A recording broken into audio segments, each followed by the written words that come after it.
I just got a pop-up saying we're back on air. Excellent. Can I confirm that? All right. So I think, where were we? So Ms. Linker, I think you just had, you're finishing up with an explanation. Go ahead, please.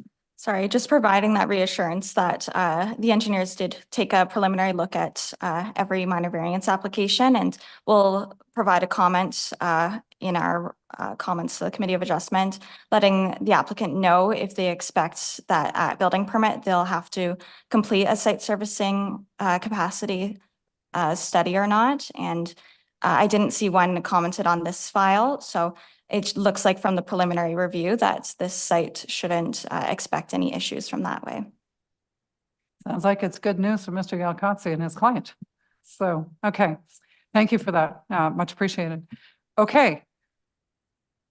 Before we go to a vote, anything else from the panel members or staff or the applicant? All right.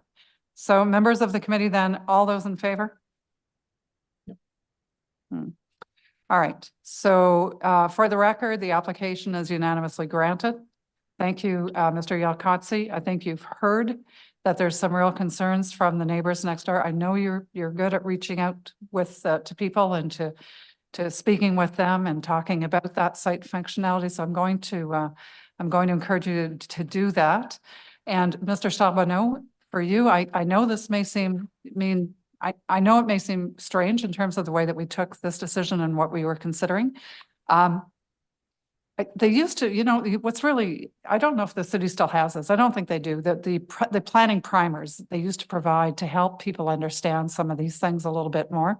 I don't think they're in place anymore at the moment, but Ms. Linker, not to put anything more on your plate, but if Mr. Charbonneau reaches out to you, then if you wouldn't mind just having that chat with him. So, I'm going to wish you all the best with that. You can say something for 30 seconds. Go ahead. See the reasonableness in not considering the public design guidelines are not taken into consideration for the determination on whether or not we grant the variance. Which two things, I haven't heard anyone here address the fact that I've shown that, look, at the smaller scale, it's 5%. That would be minor. This is at an increased scale. You didn't meet the lower one. You're hopping over that to the bigger scale. It's 20%.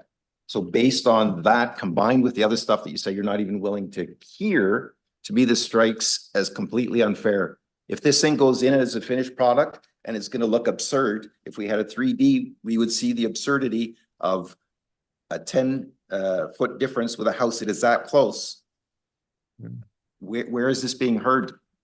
I don't see the form for it. So if it's not, this all strikes me as very unfair. I don't know how you jump over the smaller requirement that it doesn't meet to a bigger requirement and grant it based on what? All right, I think so. So Mr. Charbonneau, including these considerations in that decision process. So Mr. Charbonneau, we heard you. Like we heard you, and I've suggested how you might go forward to understand better why we weren't able to take specifically some of the guidelines that you printed for us to read. Okay. I'm going to leave it at that because that's it. Like, I don't think we're going to get anywhere with discussing this any further. You could have heard it and said, geez, that sounds apt, right? So. Yes, I understand. So I'm going to leave it up to you then to maybe have those discussions with planning staff. With that, then we're adjourning this hearing. Do I hear everyone's on board?